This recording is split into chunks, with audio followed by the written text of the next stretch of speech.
I'd like to welcome everyone to the 971st monthly meeting of ATMoB. Our guest speakers will be Dr. Colin Lonsdale and Dr. Jens Kauffmann of MIT Haystack Observatory, and their talk will be a summary of the observatory and the sort of contributions to radio astronomy that it's helped achieve.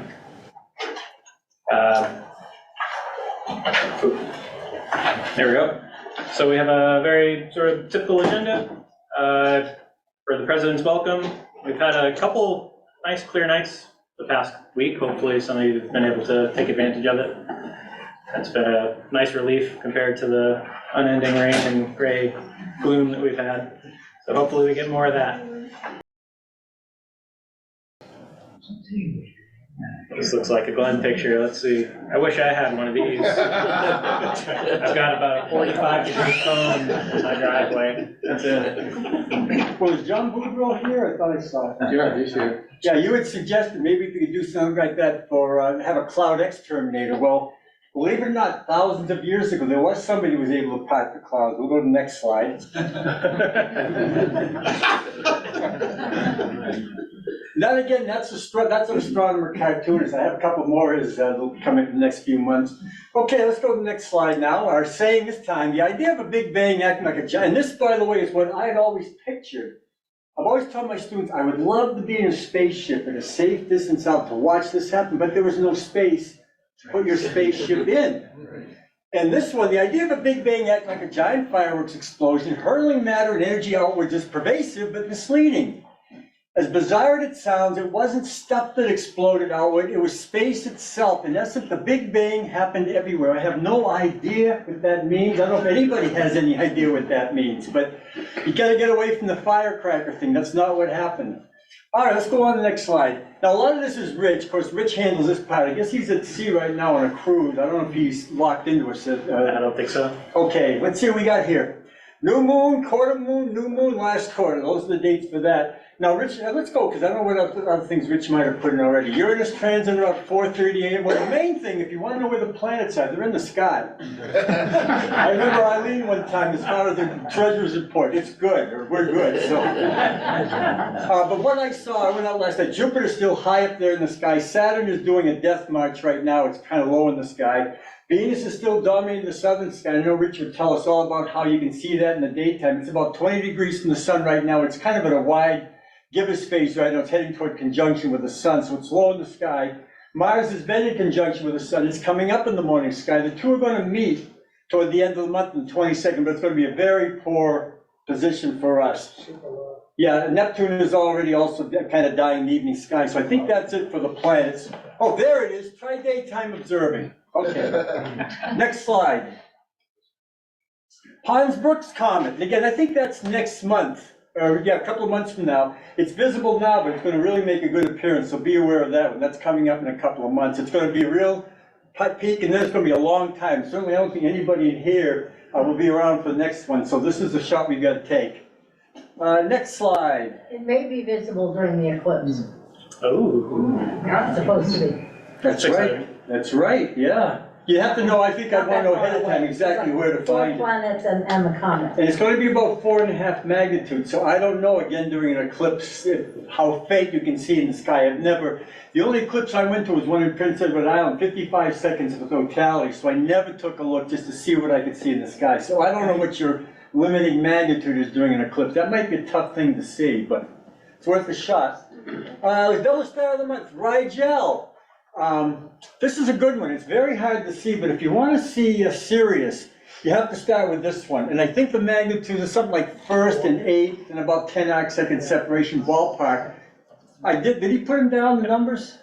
0.3. Yeah, 1st magnitude and 7th, 1st and 7th, about 10 arcsecond separation. I've seen it with a 3-inch telescope, and it took a lot of work to do that. That was kind of one of these, the white whales for me with that little telescope. Sirius, if you can't split this one, don't bother with Sirius. But if you can split this one, you get an idea also of the separation. Sirius right now is about the same separation as this one does. So this is a nice test as far as unequal stars. Next, Observer's Challenge for February. NGC 1579, it's the Northern Trifid, it's a nebula and a star cluster. I tried, but have not tried very hard. I'll ask right away, has anybody here seen it visually? That might be the challenge. We got some nice pictures of people who made images of it. Doug Paul, Mari, I think those are coming up anyway.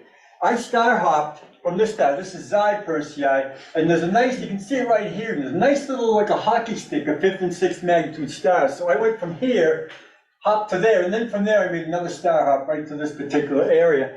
I saw nothing, and from what I'm reading, you will need a fairly large telescope. This object is about, I'm going by memory now here, about a half degree, or half a moon diameter, 15 arc minutes across. But the brightest part is much smaller than that. And somebody described it as looking like an 11th magnitude galaxy. So I've seen the original, the real Trifid nebula with a 3-inch telescope. This one's going to be much more difficult. Next slide. Here we have a couple of images. There's Doug's. Doug, you have the specs on that? Yeah, that's 4 hours, and since you said it's fairly large, that's only a 600 millimeter focal length. Yeah. And so the projector does mangle deep sky images, so sometimes the screens up top show it a little better. This is that bright area we're talking about, which I think somebody said was more like about 6 or 7 arc minutes across. Corey?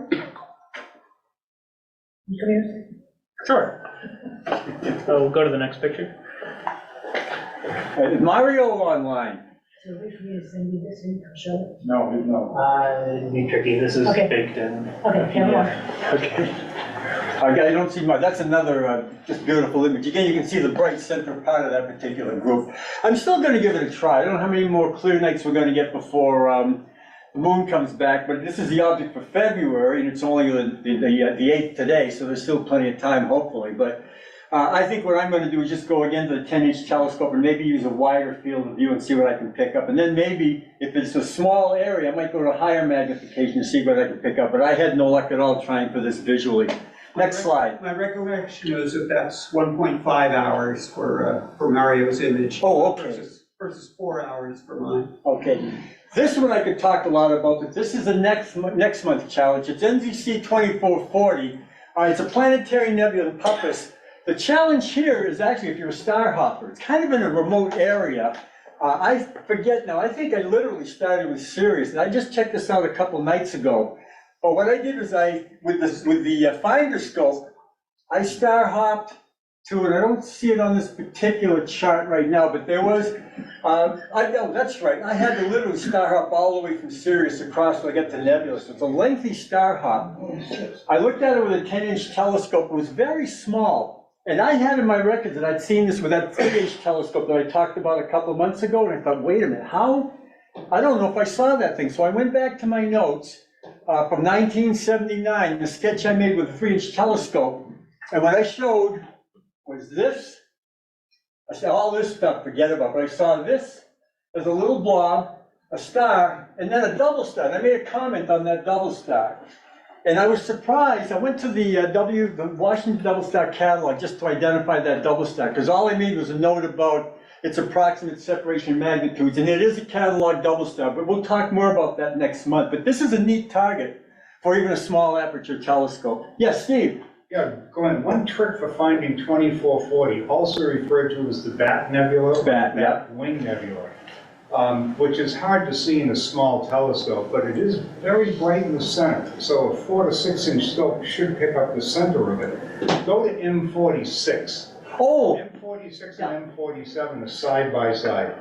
M46 has that little planetary in the middle, NGC 2438. This is 2440, which tells you it's in the same hour angle. So you drop straight down several degrees from M46. When it's on the meridian, it's a straight shot south, about 3 degrees, and it's boom, right in the center of the field.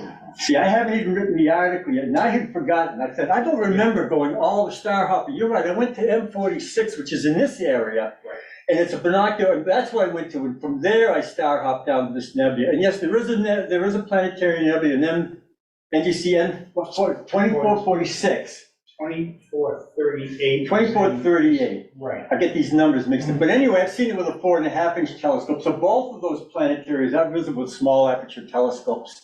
And the yellow star to the left That's pretty. is fairly bright, so you might be able to find that and then jump over. Yeah. Again, I picked up all three with that little 3-inch scope. So for your visual observers, this is something you should have no trouble with. And again, I used to get tired of the small telescope. I saw it with a 3-inch, but that was when I used to have magnitude 6 skies. I have a feeling, when I saw it was a little difficult with a 10-inch, I said, wait a minute, could I have seen that with a 3-inch? But I did, and I also saw this star, and according to the Washington double star catalog, these are both about 10th magnitude. So I don't know what I'd be able to see with that 3-inch now. Okay, let's go on. I think that's it for slides. And 30-year-old Oh, Summary. what's that? and 30-year-old eyes. Okay, this is all observer challenge objects. You know what? He has that in the newsletter as well. Do you want me to go over them anyway? That's a rousing yes. I'm not insulting Rich, but because it is in the newsletter, just if there's anything that wasn't covered before. All right, these are the observing challenge objects. The one for April, I've been a little concerned about Hickson's compact group. I haven't researched that yet because I'm still doing the article on the March object. But I've had some challenges with some of these recent observers' challenges as far as visual observing. Again, I mentioned that some of them were IC objects rather than NGC, so I don't know how easy or hard they're going to be. But this one, definitely look for that one in March. If you're at the clubhouse, that'll be a fun one to look for. Okay, next slide. So, Oh, that's Star Party Round. I can take Okay, that. again, just keep looking up. See you next month. Thank you, Glenn.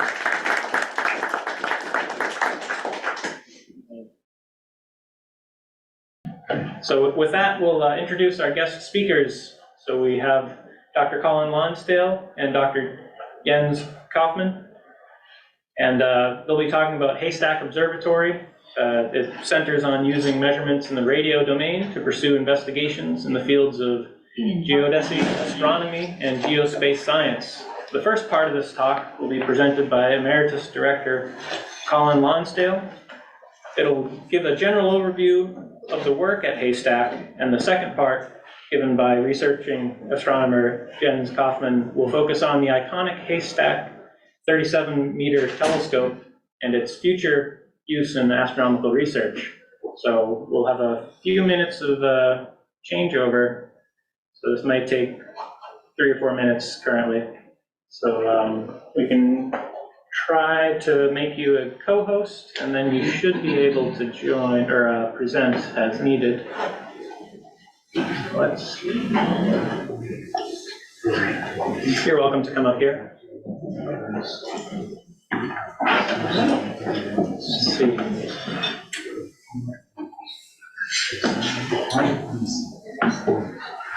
Any look? Oh, there you are. There we go. You're currently co-host now.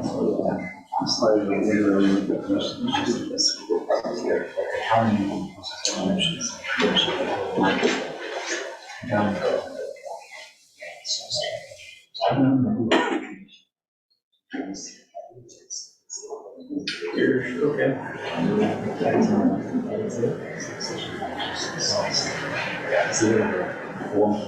Excellent. So please welcome Dr. Colin Lonsdale.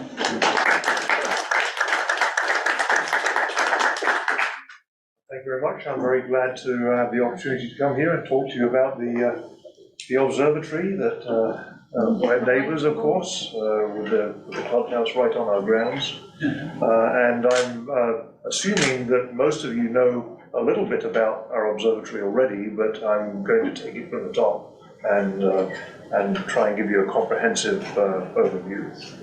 So, first of all, this slide says Director, MIT Haystack Observatory. That is no longer the case. As of January the 1st, I stepped down as Director, and the new Director is Phil Erickson. And I am greatly enjoying the opportunity to return to my astronomy science that I haven't really been able to do much of for the last 15 years. So I won't be talking about that science yet because I haven't returned. Lights. Okay. Just for the screen. And this is a pointer, isn't it? I believe so. I think one of the buttons is laser. Probably this one? Yeah, there we go. Okay. So, I'm just going to give you a little bit of general background and then talk about some of the research that we're doing. We do a lot of things besides astronomy. So, first of all, I'm sure everybody knows this, but there's two entities on the Hill. There's Haystack Observatory, which does the fundamental research, the astronomy and the geodesy and the geospace science. And then there's Lincoln Laboratory, which was the original occupant and developer of the field site. So we do unclassified scientific research. We get our money from federal agencies like the National Science Foundation and NASA. We administer the site, which is 1,300 acres, and we operate very much like an MIT campus department. And then Lincoln Lab, it has its main offices down in Lexington. They generally do DoD-sponsored research for national defense, and they share lots of spaces and facilities with Haystack. So we work very closely and cooperatively together. They maintain secure spaces when that's needed. And Haystack was split off from Lincoln Lab in 1970 as a separate unit. So what do? I've got this diagram that I put together some time ago to try and emphasize the relationship between the technology development that we do at the site and the science that the resulting technology enables. So in the blue on the right is the science areas that we focus on, which is astronomy, geodesy, geospace. And on the red on the left is the engineering that supports all that science. So we have system engineering, mechanical engineering, radio frequency engineering, digital engineering, and lots of software these days. So we do science and applied engineering, and they work hand in hand. This is a little bit different from many traditional science units or institutes in that the traditional mantra is the science comes first and then you figure out how to do the science.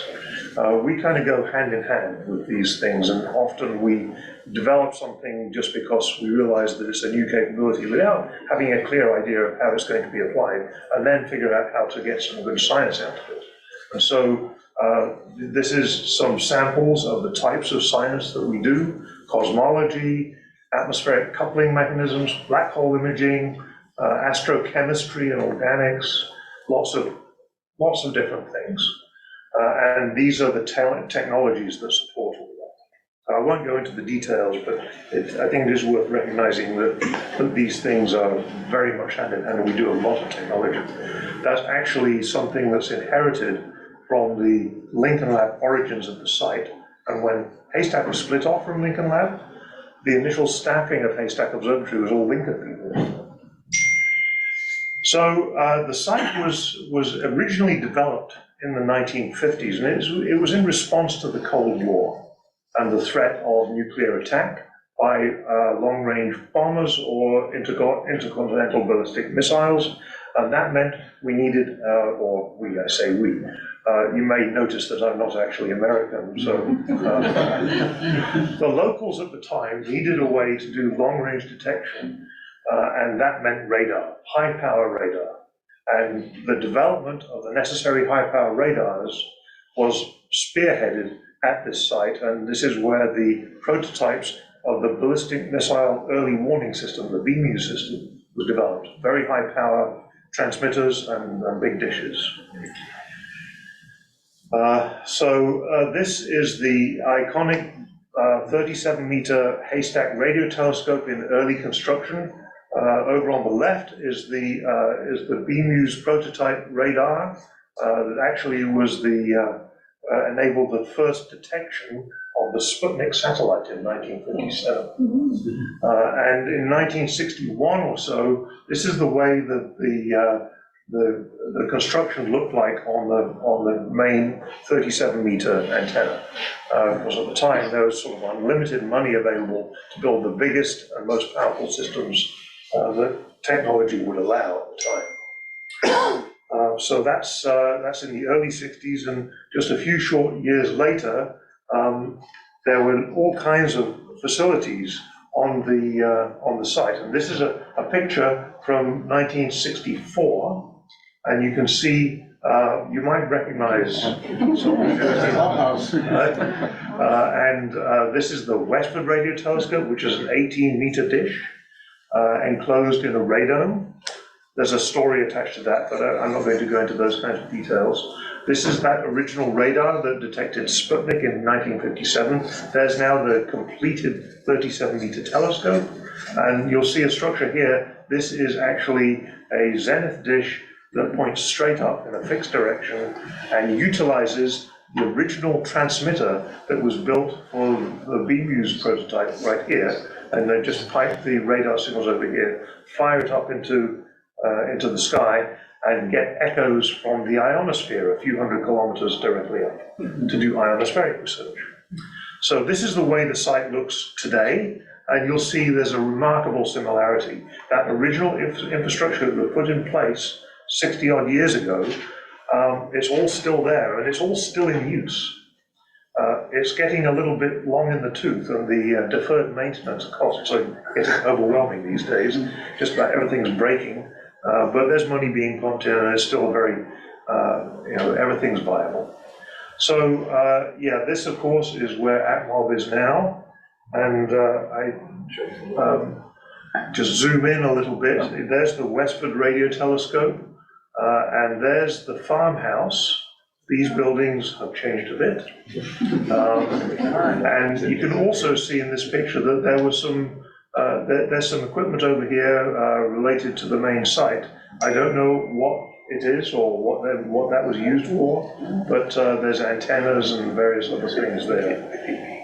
And just zooming in just a little bit more, that's the closest view you can get on this photograph of the rather shiny and well-maintained looking farmhouse. If the club doesn't have a copy of that, we should get that. That's great. Yeah. Yeah, the photo would be nice to have. What's the ball on the lower left? That ball? Yeah. I have absolutely no idea. I was 7 when that was taken. Presumably there's a small radio dish in there. There's a bunch of junk still out in the woods out there. There's used to be a deuterium right down here. down in the swamp. This field here, there's various things that were put in there. One was an ionoson that's still operated by UMass Lowell, and also the deuterium array was back in here. That's no longer present. It was built, did its observing, and finished its observing, and then was dismantled. Okay, so a few things about what those facilities did back in the early days. In the 1960s, that radar was very powerful and designed to detect ICBMs, but it also was capable of observing the moon and the planets. And it's possible to make images with radar, high resolution images. And these are images of the surface of the moon. Those radar images were actually instrumental in selecting the Apollo landing sites. It also was possible to make the first images of the surface of Venus using radar, which is what you see here in 1967. So these were cutting-edge instruments for the day. There was pioneering science that was done with this. So one of them was a test of general relativity, and that was led by Erwin Shapiro, who led the CFA for many, many years and is still here. Using planetary radar, the radio waves would go out from the dishes, bounce off, go past the sun, bounce off Mercury, bounce back again and go past the sun again. And in the sun's gravitational field, you would introduce a delay according to general relativity. And this was a very precise measurement of that delay, and it was exactly as Einstein predicted. The development of a technique called Very Long Baseline Interferometry that I'll mention a little bit more, which allows both astronomy and geodesy at unprecedented precision. And I'll give you a little taste of what kind of precision we're really talking about there. It's kind of jaw-dropping. I mentioned earlier the ionospheric radar. Fire radio waves of very high intensity up into the sky, and about 300 kilometers up, there's a layer of ionized material, and that scatters the radiation, and it comes back down, and you can listen to that and learn about the physical properties of the upper atmosphere doing that. And astrochemistry, there's lots of chemical compounds in space that have characteristic frequencies at which they absorb or emit radiation. And by using a big telescope and very high resolution spectroscopy, you can identify all kinds of compounds in space. The early work on that, Haystack had a major role in that. So I mentioned Haystack Observatory split off from Lincoln Lab in 1970. That was due to something called the Mansfield Amendment, which basically said you may not use Defense Department dollars to do basic science that doesn't help the defense effort. So instead of throwing away all this wonderful science that was being done, MIT split off a unit and said, okay, we'll get other funding to continue that work. And that was initially the National Science Foundation and then other federal agencies. So MIT split Haystack off from Lincoln and became an independent lab. We've been there ever since. The primary funding I mentioned is NSF and NASA, and we administer the site. In the 1970s, this was the 37-meter telescope inside the Big Dome, one of the largest and most precise telescopes in the world at the time. And it operated at a relatively high frequency that made it a cutting-edge instrument. Another thing that was happening in those days was the development of very long baseline interferometry, which is taking telescopes separated by thousands of kilometers and combining the signals interferometrically to achieve extremely high angular resolution. Of course, in optical astronomy, you're very used to the resolution as measured in single-digit arc seconds, but this starts at milliarc seconds. Because, well, it's interferometry, and you can do interferometry over very large distances because the radio waves are at low frequency and you can digitize and maintain the phase information. Then ionospheric radar studies, a steerable dish was added in 1978 that allowed the group to fire these radio waves in a wide swath over the eastern United States and do, again, cutting-edge work. That was really pioneering. In the 1980s, we helped design and build parts of the Very Long Baseline Array, a dedicated VLBI array run by the National Radio Astronomy Observatory. This is the coverage that I was just mentioning, provided by that steerable dish for the ionospheric scientists. On into the 1990s, we even developed our own custom electronic chips to do the Very Long Baseline Interferometry work. The figure of merit there is the more data you can process when doing this technique, the more sensitive the observations become. So you try and get things going as fast as you can, and that translates directly into sensitivity. One of the things that you can do with VLBI is geodesy. So if you have two telescopes, they're separated by 10,000 kilometers. These days, with the very latest systems, which is the VLBI geodetic observing system, you can measure the distance between those two telescopes at the level of a millimeter. And the Earth is not static at that level. The Earth is moving around, the tectonic plates are moving, the Earth is spinning, and sometimes it speeds up just a little bit, sometimes it slows down a little bit, it wobbles a little bit, and you measure all of that very precisely with this technique. We also made a big effort to move to shorter wavelengths for a variety of reasons. In the 2000s, the 37-meter telescope, the by then venerable 37-meter telescope, was becoming obsolete because bigger, more accurate telescopes were being placed on top of mountains where the observing conditions are better. It became obsolete. But Lincoln Lab really needed that telescope, and they needed it to operate at higher frequencies. I mentioned that you can make images with radar. The higher the frequency you go to and the broader the bandwidth that you use, the higher resolution you can get on those radar pictures, and Lincoln Lab really wanted that.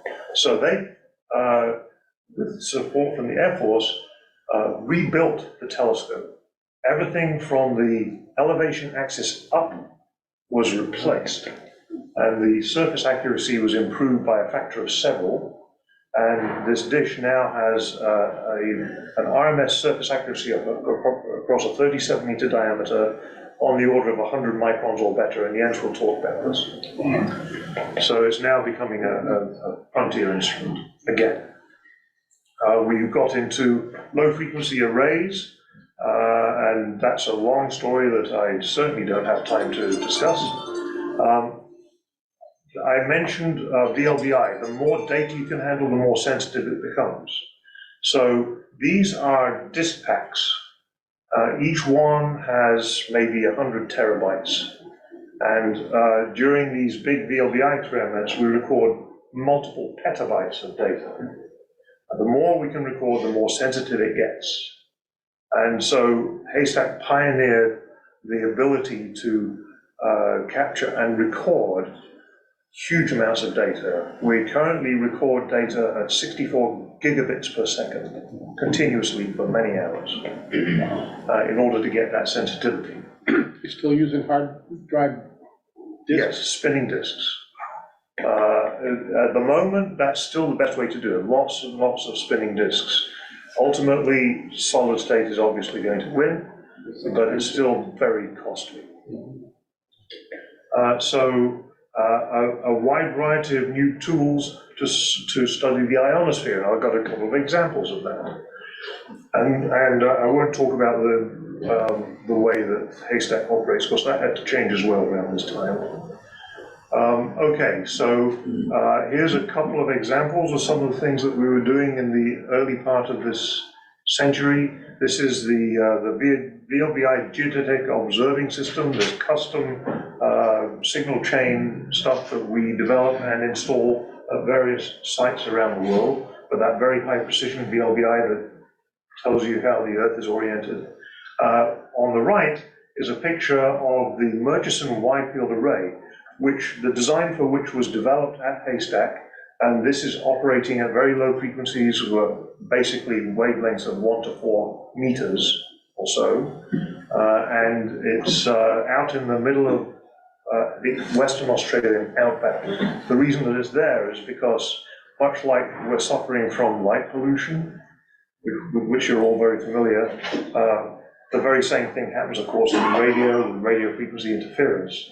It causes us to not be able to do the research that we would like to do, so we have to go literally to the ends of the Earth to get quiet enough conditions to do some of the sensitive work that we need to do.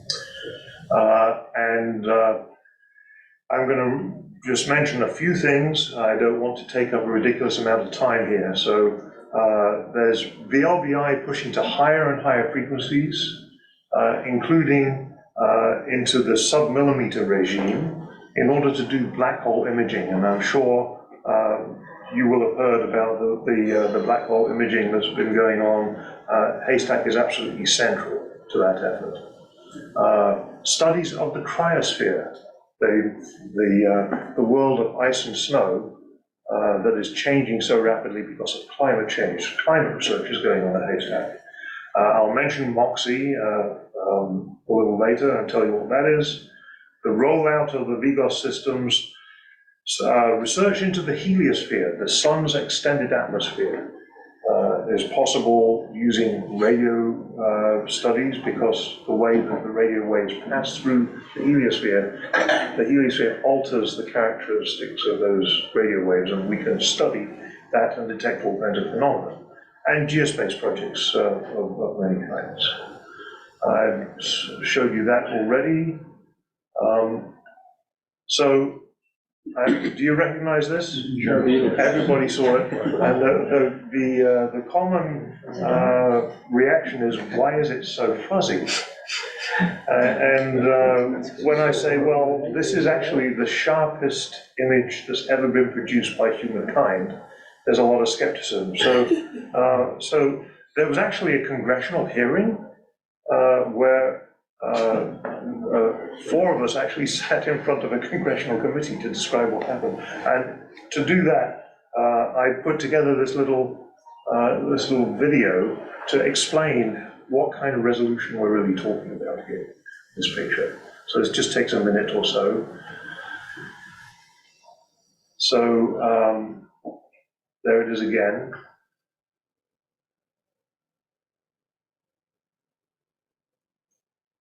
So I went to the top of Packmanadnock, which is 25 miles away from Haystack, and got out my camera and started taking photographs. Right, so from 25 miles away, there you can just start to see the Haystack dish right there. Right. Right. So if you keep on zooming in, this is all what it would look like from 25 miles away, right? Jason. There's Jason. There's Jason's eye. There's Jason's eyebrow. There's one single hair of Jason's eyebrow. And then if you get out an electron microscope, then you see that. And that's the size of the black hole from 25 miles away. So, no, it's not a fuzzy picture at all. It's a really, really, really incredibly sharp picture. But anyway, we're still working on that to try and improve the resolution still further. There's lots of work going on.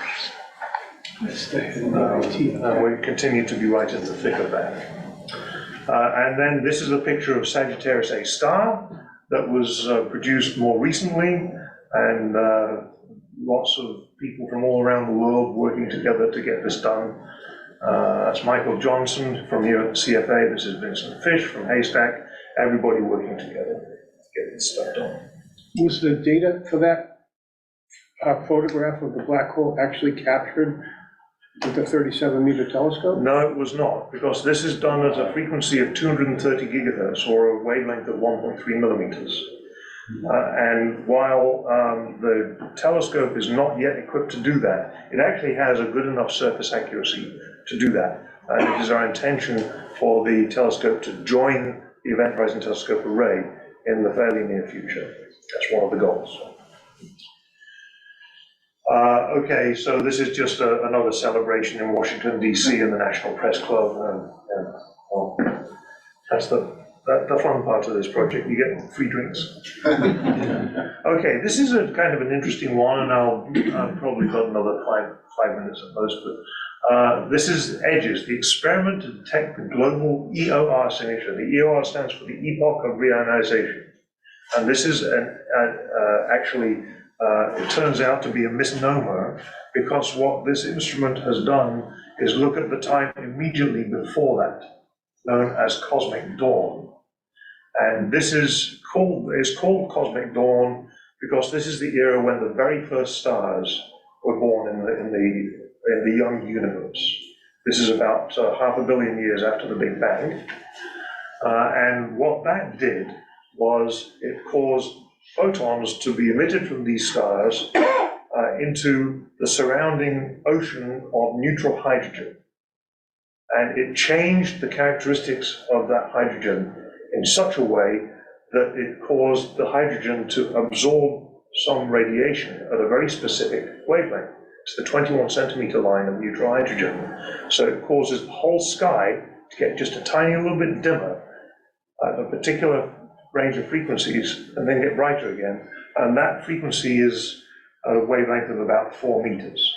So this antenna stuck out in the middle again of the Western Australian outback, where there's no radio frequency interference, is an exquisitely precisely calibrated single antenna, just looking at the whole sky and trying to see this tiny little dip in brightness.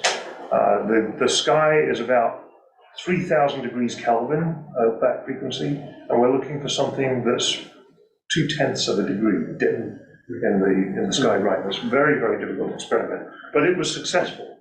And it turns out that it saw something that was 0.5 degree instead of 0.2 of a degree, and now the theorists are going bonkers trying to explain it, because it's not supposed to be that.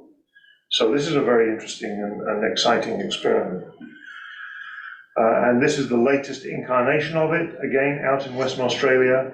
One of the things that we want to do with this experiment is demonstrate that this signal, which should be all across the sky, in both hemispheres, no matter where you go, if you look up, you should see this signal, is to observe it from somewhere other than Western Australia.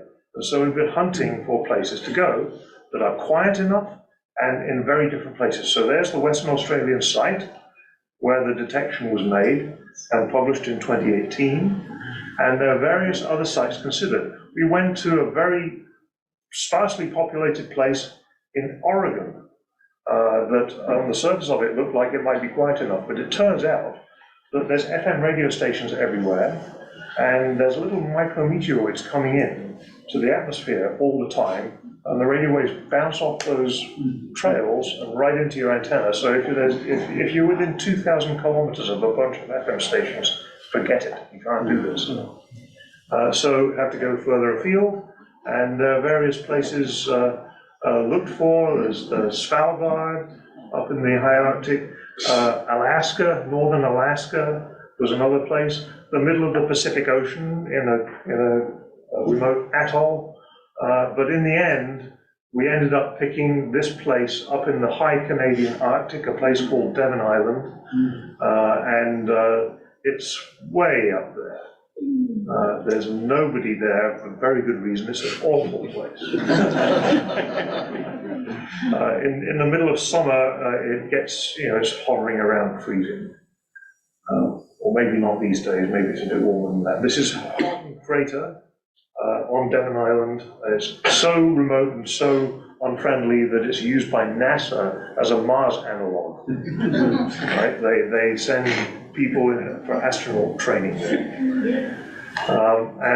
This is, they have a small settlement there, and we just used that infrastructure to conduct an experiment. This is some of the Haystack people. There's Jens Kauffmann again, and a couple of other Haystack folks out on Devon Island, and there's one of those EDGES deployments.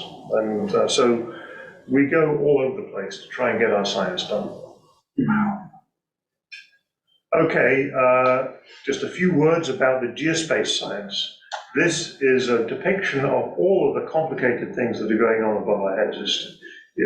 This is, the atmosphere is incredibly complicated.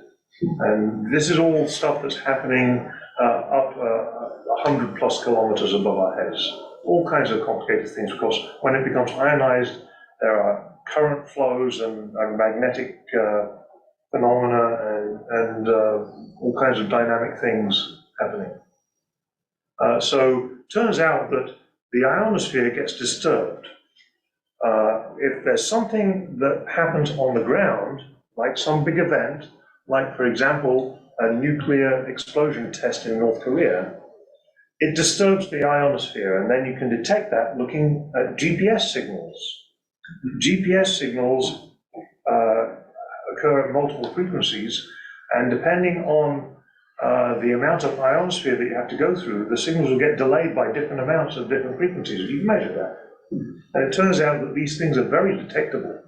So this is the Chelyabinsk meteor that has a very strong signature in the GPS data. Here's another one, a fertilizer plant explosion in Texas created a big signature in the ionosphere. And this last one was the big earthquake that created that tremendous tsunami in Japan.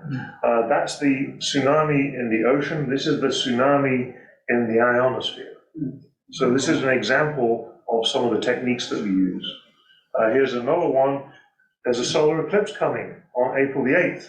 And this is a solar eclipse that happened in 2017, went through there, and you can see the ionosphere responding to the shadow. This actually was a big scientific thing because there are shock waves, the thing moves supersonically. Wow. And this is the eclipse path for the April 8th eclipse. A bunch of people going down to Texas because the weather isn't quite so bad there. And we're going to do a massive set of experiments to monitor the effect of the eclipse as it passes near Haystack. A big coordinated campaign. I'm going to skip this. I already mentioned the precision with which you can measure the Earth's motions. Just a few words about the cryosphere. There's Antarctic ice sheets. You've probably heard about the worries about sea level rise and the West Antarctic ice sheet sliding into the sea and raising sea levels by 15 feet. So the things stopping that are these ice shelves. And we don't know what's happening with these ice shelves because they're very remote, they're very dangerous to go onto, and we don't have a way of getting instruments on them to measure what's happening with them. And that's the origin of this cool bit of technology, which is the Antarctic Seismogeodetic Ice Penetrator. And this is something that you drop from a helicopter. It's got a sensitive seismometer in it. And you normally don't drop seismometers, but if you do it just right, then you can actually drop this thing from a mile up, and it lands on the ice sheet, and the part that does the measurement buries itself in the ice, and then the signals are sent back from here. So this is a way of instrumenting those ice sheets, ice shelves, without the danger of having to go out on them. So that's one of the things that's going on at Haystack. So lots of different things. Astronomy is certainly part of it, but there's lots more. I mentioned MOXIE. This is you may have heard of the thing that generates oxygen from the Martian CO2 atmosphere. That's this little box here. It's about the size of a toaster. The principal investigator for this is Mike Hecht at Haystack Observatory. And it went on the Perseverance rover, and it succeeded in all of its goals and produced all of the oxygen that it was supposed to produce. And then NASA said, well done, you're out of money now. But it was a resounding success. And then finally, we are looking at doing radio science from space. There's a lot of reasons why that needs to be done. There's certain wavelengths that can reach the ground and other wavelengths that can't. The ionosphere stops the radio waves below a certain frequency, about 10 megahertz, and the atmosphere gets in the way at higher frequencies, and Jens will probably talk about that a little bit. But we're doing quite a bit of work trying to get low frequency measurements done from space, and there's lots of opportunity there. It's unexplored territory, a new way of looking at the universe. And this is one of them, the AeroVista mission, using some Lincoln Lab technology to do some advanced things in space. And there's a couple of forward-looking experiments that are being developed, ideas are being developed under NASA funding. This one is kind of cool, it's called GoLo, and it's an idea to put tens of thousands of small sensors like this, little satellites, into space and coordinate them all as a big interferometer and make images at very low frequencies in a search for planets around other stars. Learning about their radio emissions that can tell you something about actually habitability. So we do outreach as well, of course, and I'm going to, I won't elaborate on this, we do quite a lot of it, open houses, tours, just like here, we're going to be ramping the open houses back up again post-pandemic. I'll leave you with this little video as an introduction to the 37-meter telescope that we actually talked about. So this is a drone picture showing you a less conventional view of the observatory.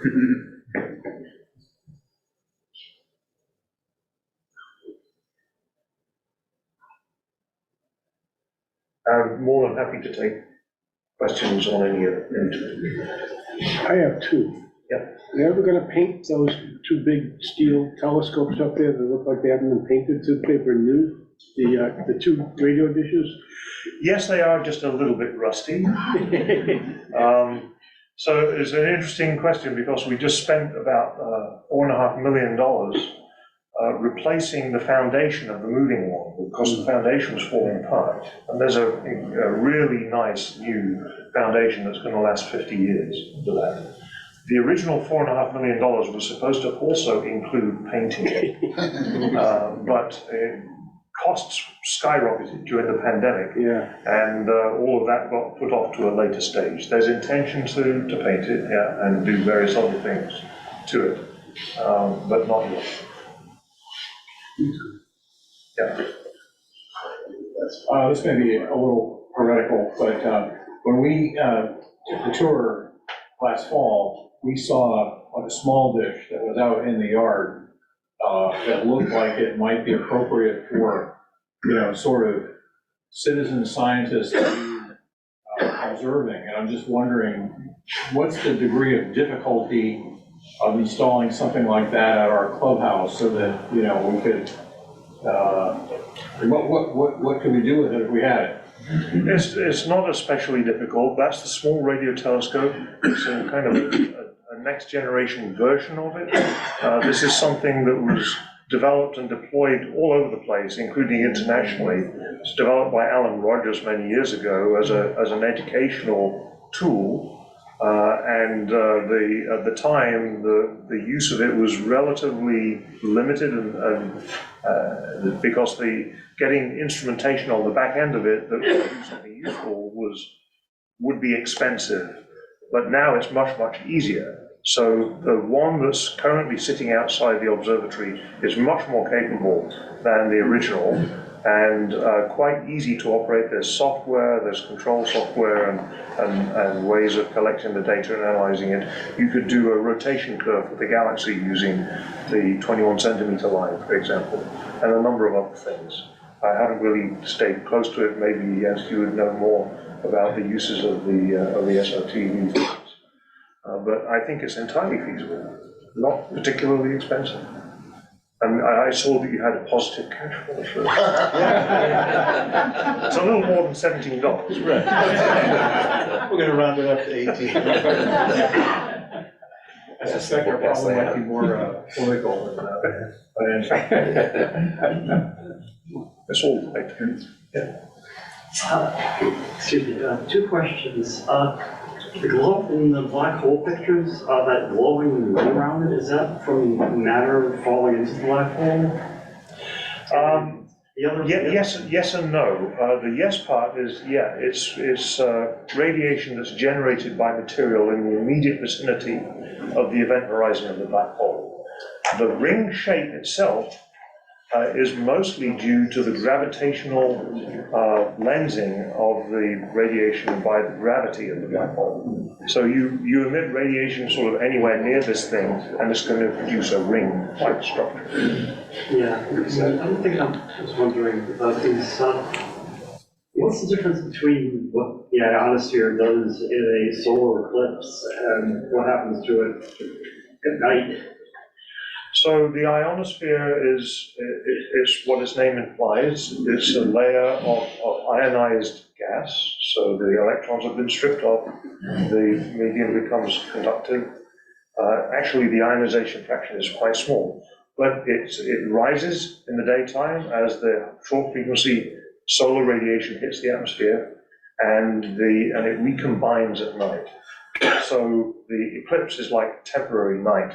The ionosphere recombines for a short period as the eclipse shadow passes over, and that creates sort of an impulsive disturbance in the ionosphere that causes the ionosphere to react in various ways. So that's what's going on. There's two from online. One was, how long is an EDGE's observation? Years. Okay. No, basically we want to keep on observing and gather data and improve the signal-to-noise ratio gradually, and see if the signal varies with season, see if the signal varies with time of day, and it shouldn't. And all the tests that we've been able to do so far, it's there all the time. So it's looking very solid, but there's still a lot of skepticism about the result. Mm-hmm. And then the other one is, do you know where the Haystack name came from? Yeah, well, there's been a bit of debate about that, but it appears that it really originates in the Needles experiment that was done as an early attempt at long-distance communications. So they released little copper needles into Earth orbit. A lot of them are still there. And the idea was you bounce radio waves off those and pick them up from far away. And those early experiments involved the Westford telescope. Apparently that's where the name came from. Thank you. Okay. Oh, one more. So for, I guess like the EDGE's experiment, you had to go to very remote sites. But what about the issue with the amount of electronics that's orbiting the Earth right now interfering with the experiment? Yeah, it's terrible. As far as Starlink is concerned, you know, there's nothing we can do about that except take advantage of the bandwidth and get our data back from remote places. So that's a little bit of a double-edged sword. The radio frequency interference environment is just steadily getting worse. For a brief shining moment, the far side of the moon is going to be relatively radio quiet. So the idea is to try and get up there and install some really sensitive instruments on the far side of the moon before that too gets filled up with devices of all kinds. It's very difficult. It's basically a race. There are things that you can do to mitigate the effects of RFI, but they require huge amounts of computing power, a great deal of ingenuity, which all translates into money. So if we can get money from the science agencies to do that and the time to develop these things, then we can kind of stave it off for a while. I'm wondering, has any of the gear up there ever been used in the SETI effort? Not to my knowledge, not actively. Most of that work has happened out in California, in the radio and at Arecibo.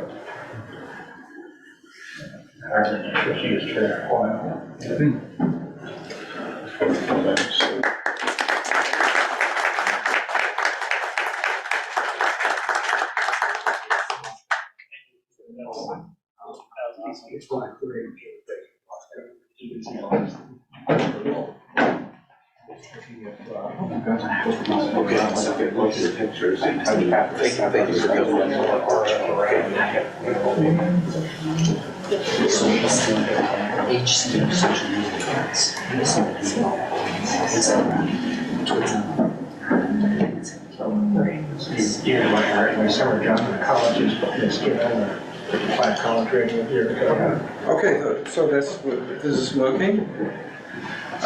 Thanks so much for having us over. I arrived at Haystack in 2017.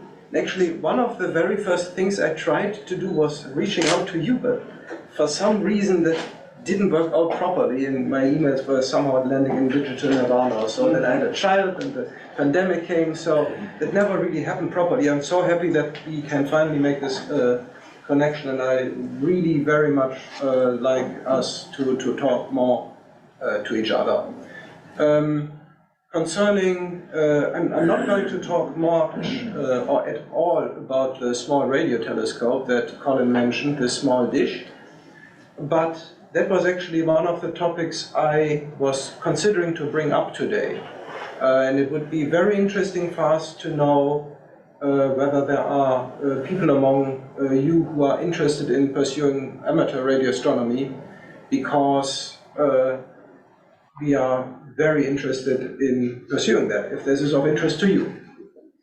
I'm going to give you a very slimmed down talk about what we want to do with the 37-meter radio telescope in the future years. I slimmed this down given the advanced hour, etc., etc. I'm not sure whether we have time for that, but I have other backup slides if we want to talk about a few more things than what I'm going to present here right away in my presentation. So let me speed through what I have here. So Colin already showed the nice video of the 37-meter telescope. Here is another of Colin's photos. This was taken during the period when the main reflector of the 37-meter telescope was replaced around 2010.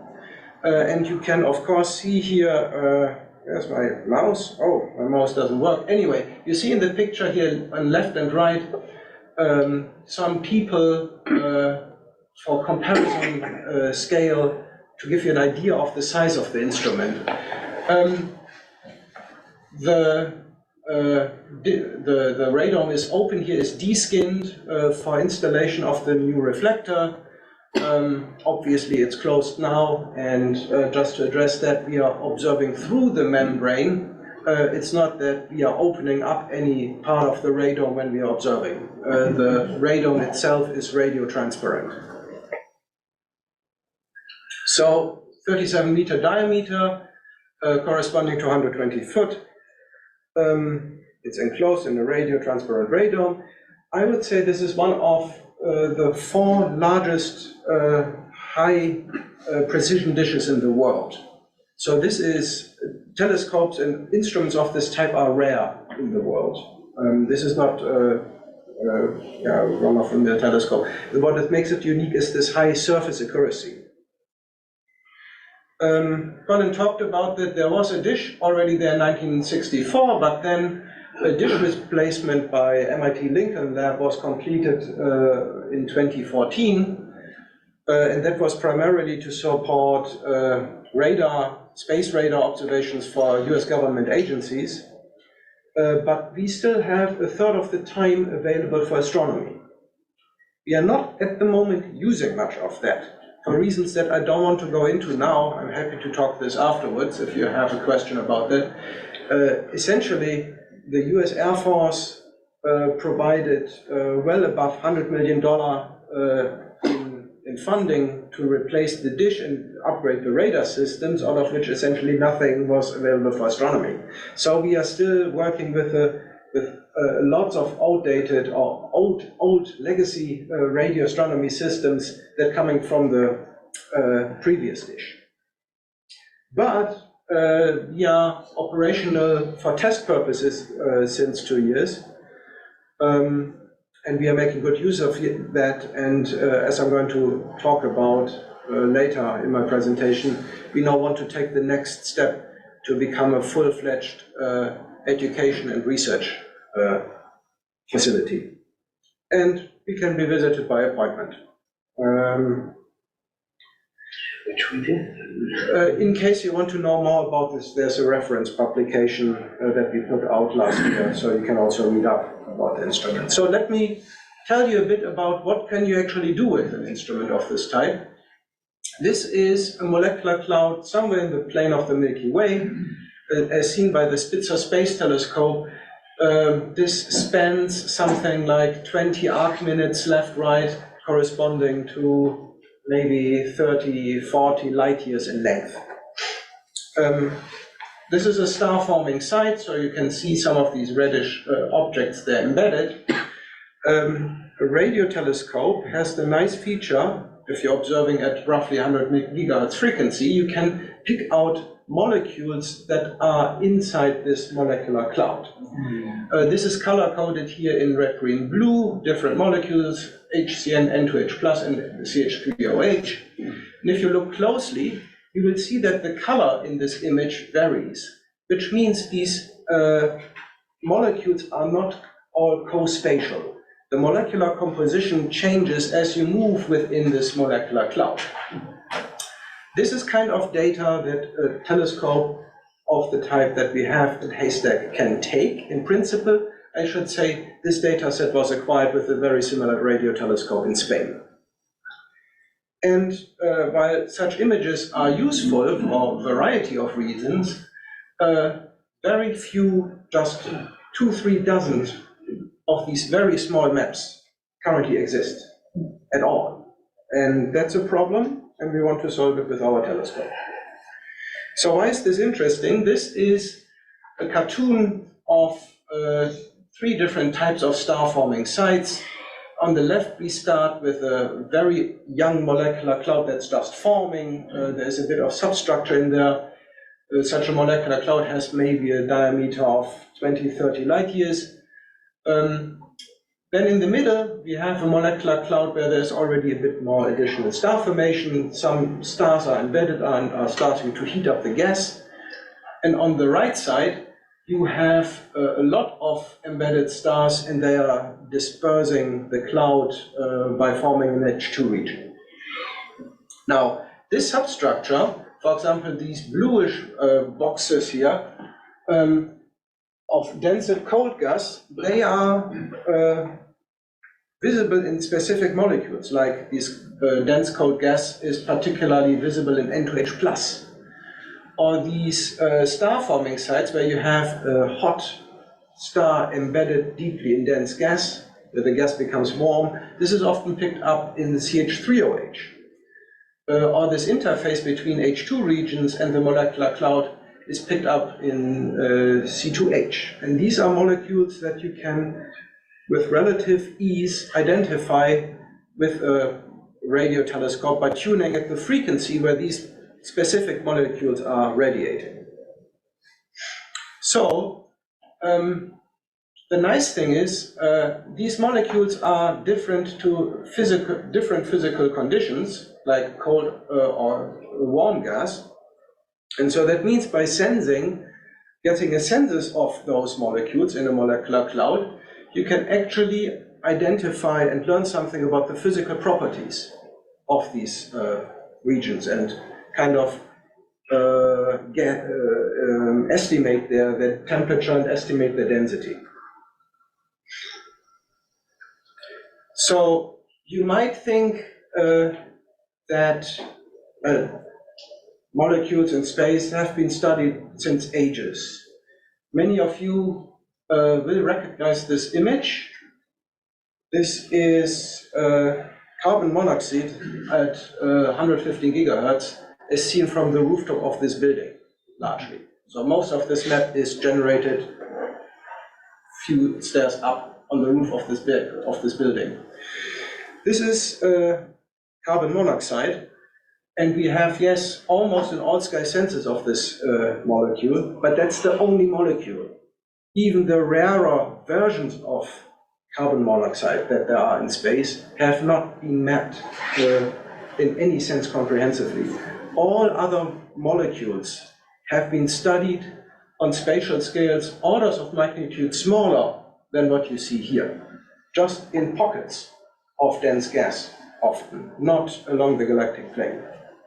So what we actually want to do, or what we started to explore, is we started with the top. That's an actual measurement of 13CO, carbon monoxide molecule, rare species along the galactic plane. That's an actual observation. And then we use this as input to simulate images of other molecules along the galactic plane. And we come to the conclusion that there should be actually a lot of observable emission that can be picked up in meaningful time intervals of observation. So we think that we can actually survey a large section of the galactic plane with the Haystack telescope in of order 2 years time. And that would allow for the first time to measure various very interesting aspects of the star formation process throughout the galaxy. So you could actually map out how much dense gas do you have in spiral arms. Is the overall gas density smaller, lower, if you go into the outskirts of the Milky Way? What is the average lifetime of molecular clouds in the Milky Way? Many of these questions can be addressed if we had a decent census of molecules along the galactic plane. And to do this, we want to take the existing Haystack telescope, put in new receiver systems and other electronics that are necessary, and turn this into a world-leading instrument for this type of work to essentially achieve a mapping speed 8 times faster than what any other comparable instrument would have in the world. What kind of questions can you answer? So you can essentially study how do stars and their planets form out of the diffuse interstellar gas? How is this collapse proceeding? We can also learn something about the astrochemical composition of star-forming sites and learn something about the conditions in the gas that goes into the stars and the planets and has, in some sense, impact on the formation of life, on the ingredients for the formation of life. We also would be able then to upgrade the telescope in a fashion that would allow us to join the Event Horizon Telescope and contribute to the imaging of the black hole in future years. That's a side aspect. We also want to use the instrument for education. So there's a severe problem that my generation, and Colin's generation certainly, we were going out to all sorts of telescopes and had to fix them and laid hands on them and were operating them directly. This is almost impossible nowadays. We could offer this on our telescope. In driving distance from Boston, actually in driving distance from 7 US states. So this would be transformational for the education of astronomers and engineers to move away from this black box approach of thinking that is currently taught in astronomy education, because you just don't get to go to radio telescopes anymore. Plus, this can also be a really interesting, empowering experience even for high school students. I've had this experience myself, that I had students who were suddenly taught, okay, so now you take over for the next 20 minutes and you control the telescope. Me? I should control this big 30-meter telescope without breaking anything. And it turned out that this was a major experience for the student to learn, oh, this is not so difficult. Also happening to me in some sense, because I really didn't want to do radio astronomy. No, that was for the smart people. And I only learned later, than when I was forced to do it, that it's actually not so difficult. So this is really empowering. So what is our plan? We are currently asking, in particular, the National Science Foundation for funding. If funding hits, we would be ready to offer initial operational readiness, for example, for education within something like 2 years, and then would be available as a major research facility within, say, 4 years. One nice thing is we would be able to operate for a really low operations budget, thanks to agreements with MIT Lincoln Lab. We could deliver, we could operate the facility at an extremely low cost, which makes it very appealing to do such projects. We want to be open. We don't want to develop this for ourselves, but we want to develop the instrument for the community and guest users. We are very eager to get your feedback, or anybody's feedback. We know how we would use the telescope, and we know how our colleagues at colleges and universities would use the telescope. But we, for example, have no good understanding how this might be of interest to high schools. Because we have a lot of weather time available under not so great weather conditions where we could happily operate the telescope for educational purposes. So I'll leave it at that. Thank you, and I'm happy to take questions.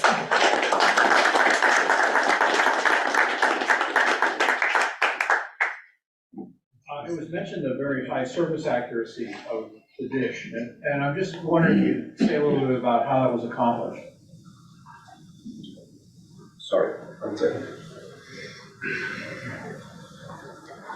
It's interesting to me that this is analogous to trying to achieve, very regular surfaces in an astronomical reflector, for example. One cannot see it at all in this image because, so this is an intermediate picture. For example, the actual surface of the reflector is not put in here. But I can tell you that now that everything is completed, one way to achieve this high surface accuracy, for example, is to try to decouple as many of the mechanical elements as possible. For example, the secondary reflector is held on feed legs that wrap around the reflector without ever touching the structure of the reflector. So that those are mechanically isolated. And then there is this overall concept of homologous deformation. So the idea is that if you move the telescope in elevation, it actually bends quite a bit and sags under gravity as it moves, but it always sags into another perfect or near perfect parabolic shape. Don't ask me how they achieve that, but that's the idea. We have to do surface adjustments, or that's the idea that one should do surface adjustments once in a while. You'd essentially observe a radio beacon, something like a satellite, and record the signal in a very particular fashion. And if you do that and move the telescope at the same time, you can figure out the panel locations at a precision well below 100 micron. So you can actually take an image of the reflector surface, and you can see, oh, that panel is a bit too far up, and that panel is too far low. So then you have to send somebody up and adjust screws to put it back into shape. Are there any radio telescopes in the world that have sort of active? Yes, we don't. But for example, the Green Bank telescope in West Virginia has some type of active control. I'm not sure. They actually wanted to do that live at some point, so that they actually measure live and start adjusting. They would do the surface measurement with the laser. I don't think that they've gotten there. It's a long-term vision. I'm not sure that that's active. There's another telescope in Mexico, a large millimeter telescope. They have a similar idea, where they want to measure the surface once in a while with the laser and adjust.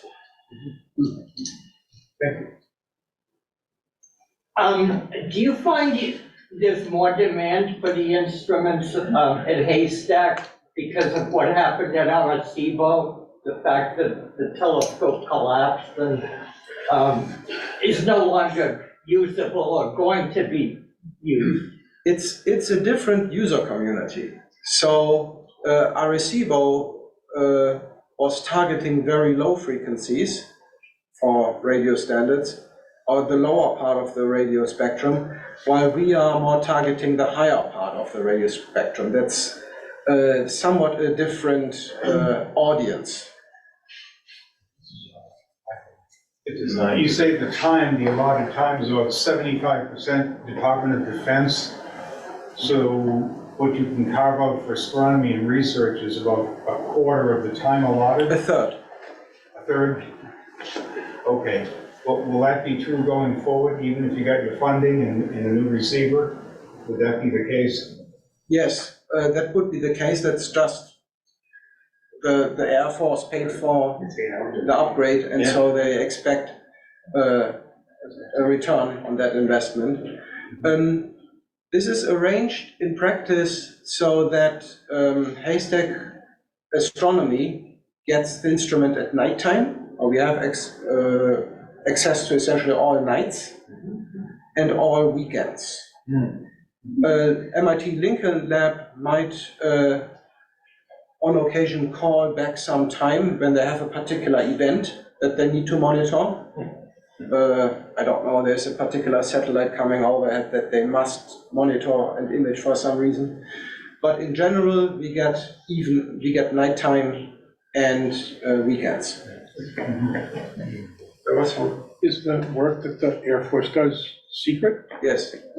So we know that just based on physics, the imaging system that they have has a resolution, a depth resolution of roughly a centimeter. Wow. That is before they do any digital processing. Sure. So we have been told that you can essentially see screws. We have also been told that some of the objects that come over the horizon, they actually have to take videos because they do things. Something goes open, something closes, turns, it does something else. Wow. There's a similar telescope with not so great depth resolution in Germany. And they are unclassified, so they are happy to share their pictures. They once showed, for example, a case where they had been asked by some satellite company, the company lost contact with their satellite, so they were asking the space radar, could you take a picture to see what happened? And they could see that either there had been an impact or an explosion. Another question, how is the metal radome, metal frame radio transparent? The space frame is not transparent, and it actually covers roughly 10% of the sky, so that means 10% of the sky are blocked. But then we have these membranes here, and those are more or less perfectly transparent at 90 gigahertz. It's a funny transmission curve.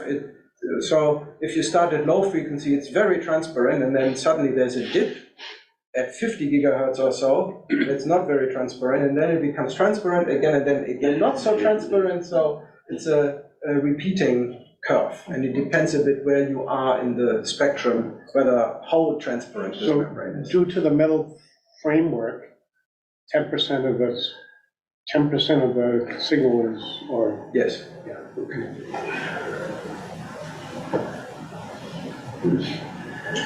Curious if clouds are of any concern in radio astronomy? The clouds in the atmosphere. Yeah. Yes. So we can only observe efficiently when the atmosphere is rather dry, which essentially in Massachusetts means we can observe in winter. But that it's actually pretty good because it's cold. It's colder than in other places in the world. So the winters are actually pretty good. But the summers you can forget. It's for the students. Yes. Is the receiver equipment you want to install similar to stuff that's already installed at other sites? It's related but customized. So we have a particular science case, and we essentially pick existing components to configure equipment to deliver us the speed that we need for our particular research case. The one idea is that most radio telescopes, or the classical radio telescope, has only a single pixel.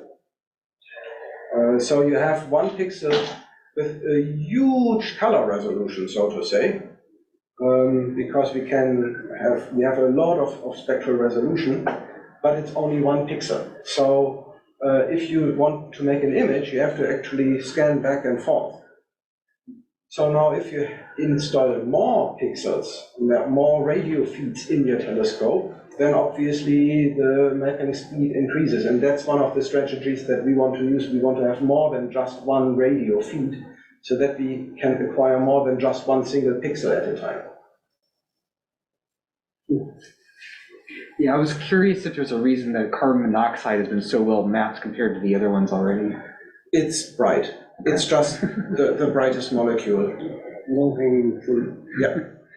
And there was one question from a teacher who's asking, are you open for student field trips? Yes. Okay.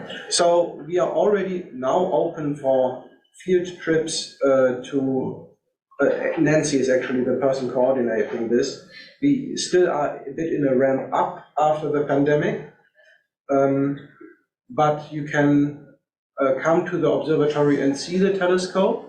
What we cannot offer at the moment, but want to offer at some point, is that people can come and use the telescope for educational experiences.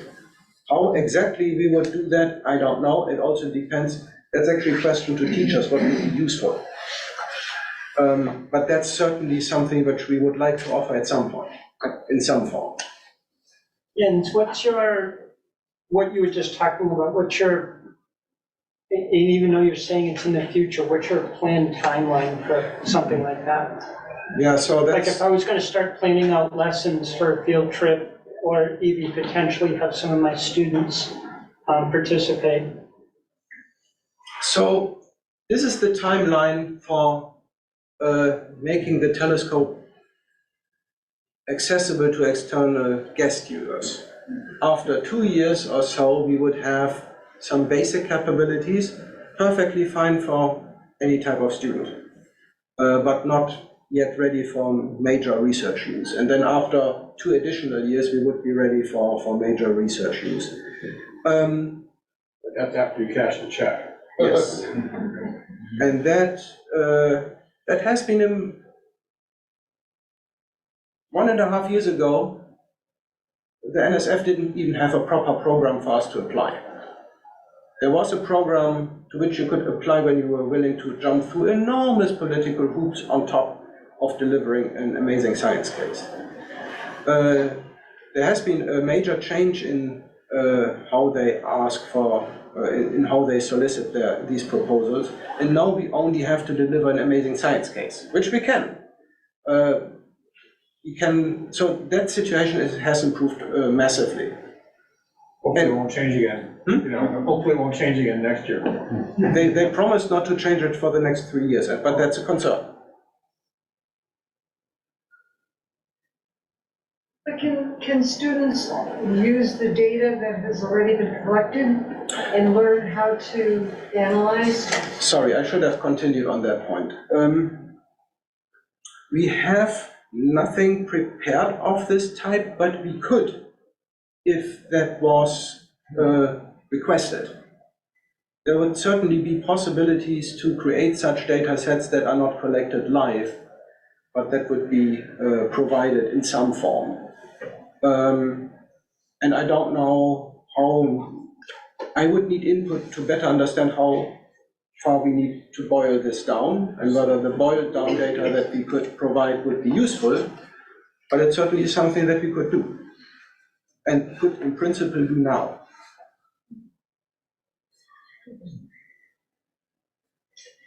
I'm looking to the organizers to tell me when we have to wrap up. Any other questions? Otherwise, we can.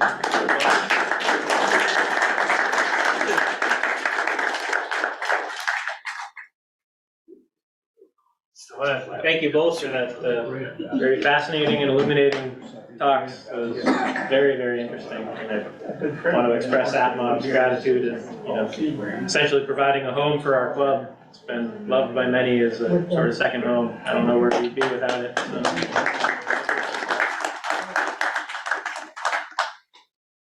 So with that, I'll officially close the meeting. So our next meeting will be March 14th at 8 p.m. And we do have a board meeting coming up in 2 weeks from now. It'll be on Zoom, and I'll send out links. It is on the calendar with a link, but I'll send another email out.